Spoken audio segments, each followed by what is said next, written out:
तो सुन, वो रात थी। गांव का पुराना हवेली वाला इलाका। चांद की रोशनी भी कहीं कहीं से टूट टूट के आ रही थी। आरुषि अकेली थी घर में। बिजली गुल। बाहर पेड़ों की टहनियां हवा में सरसराती हुई, जैसे कोई फुसफुसा रहा हो।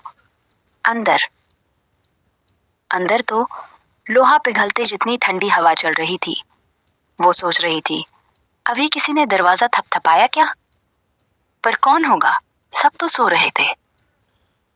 वो उठी, रजाई ओढ़े हुए ही दरवाजे की तरफ बढ़ी।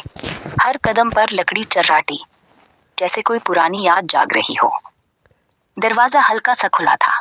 बाहर अंधेरा गहरा, पर एक काला साया दीवार से सरकता हुआ अंदर आया।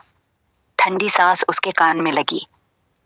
आरुषि, नाम लिया किसी ने, पर मुंह पर कफन जैसा कुछ था।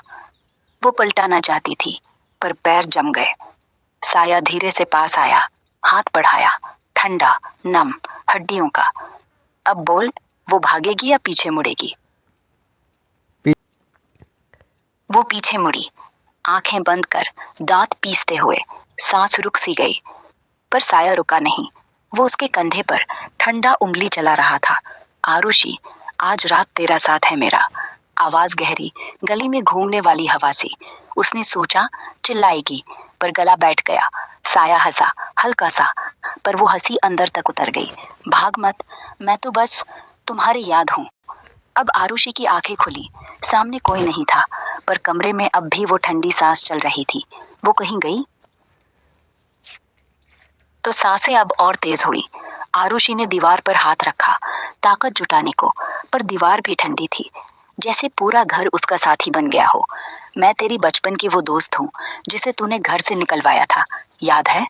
आरुषि को याद आया, साल भर पहले एक दुबली लड़की, भूतनी कहलाकर गांव वालों ने ठुकराया। वो ही थी क्या? उसने नहीं में जवाब दिया, पर कहीं भीतर सच जानती थी। वो साया अब उसके चारों तरफ लिपटने लगा, धीरे धीरे, जैसे धुआं। क्या करेगी अब?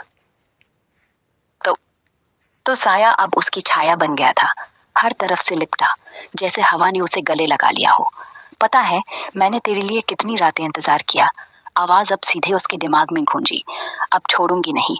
आरुषि की रीढ़ में ठंडी सी करन तोड़ा, पर डर के साथ साथ अजीबो सी गुदगुदी भी।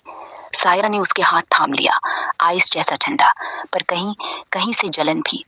बाहर सुबह होने वाली थी। रूस्टर्स की आवाज आने लगी, पर कमरे में अभी भी अंधेरा। क्या होगा जब सूरज निकलेगा? अच्छा, सूरज निकला तो साया पतला होने लगा, धीरे धीरे हल्का होकर, पर हाथ अभी भी उसके हाथ में थे। आरुषि ने पहली बार पूछा, तो कौन है सच में? वो मुस्कुराई। हाँ, मुस्कुराई वो। आंखें दिखी। मैं वो हूं जो तूने दफनाया था तेरे मन में, कहकर साया फुसफुसाया। अब चाहे कितनी भी रोशनी आए, मैं तेरे साथ रहूंगा। टेक्स्ट भेज। बोल, सुबह हुई, फिर भी तू ही याद आ रही है। आरुषि की उंगली फोन पर चली, टाइप कर रही थी। आरुषि की उंगलियां कांव पर रही थी, पर फिर भी टाइप कर रही थी। सुबह हो गई, फिर भी तेरी सांस मेरे कंधे पर लग रही है। भेजते ही फोन पर रिप्लाई आया, नंबर अजनबी। देखा, मैं तेरे फोन में भी घुस गई हूँ। स्क्रीन ब्लिंक हुई, नाम बदल गया, तुम्हारी वो दोस्त। वो उठी, पर्दे हटाए। सूरज की रोशनी कमरे में फैली, पर फोन अभी भी उसका नाम फ्लैश कर रहा था। बाहर गांव वाले चिल्ला रहे, आरुषि, तुम्हारी तो शामत आई, क्या करे अब? हाँ, आगे क्या करेगी वो? वो फोन को कसकर थामे, कमरे से बाहर निकली। कदम तेज, पर दिल की धड़कन इससे भी तेज। गांव वाले इकट्ठे थे, मुंह फेर के देख रहे थे, जैसे उसे पहचानते ही नहीं थे। एक बूढ़े ने कहा, तूने उस भूतनी को घर में जगह दी, अब तेरी शामत है। आरुषि ने सिर झुकाया, पर अंदर से उसने फोन पर मैसेज भेज दिया, अब मैं तेरे बिना नहीं रह सकती। रिप्लाई आया, तो आजा मेरे साथ। वो मुड़ी, हवेली की तरफ चल पड़ी। क्या वो सच में जाएगा? तो आरुषि हवेली की ओर बढ़ी। अब पैरों में उसकी वो डर नहीं था, बल्कि एक अजीब सी उत्सुकता, जैसे जानती हो कि पीछे छूटा कुछ नहीं, आगे बस शुरुआत है। हवेली का दरवाजा खुद खुल गया, जैसे कोई उसे गले लगाने को बेताब हो। अंदर अंधेरा था, पर अब उसे अंधेरा प्यारा लग रहा था। कहीं से वही ठंडी सांस, आ गई मेरी जान। आरुषि ने जवाब दिया, हाँ, अब मैं तेरे साथ ही रहूंगी।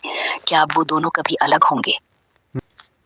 तो अब दोनों साथ, हमेशा।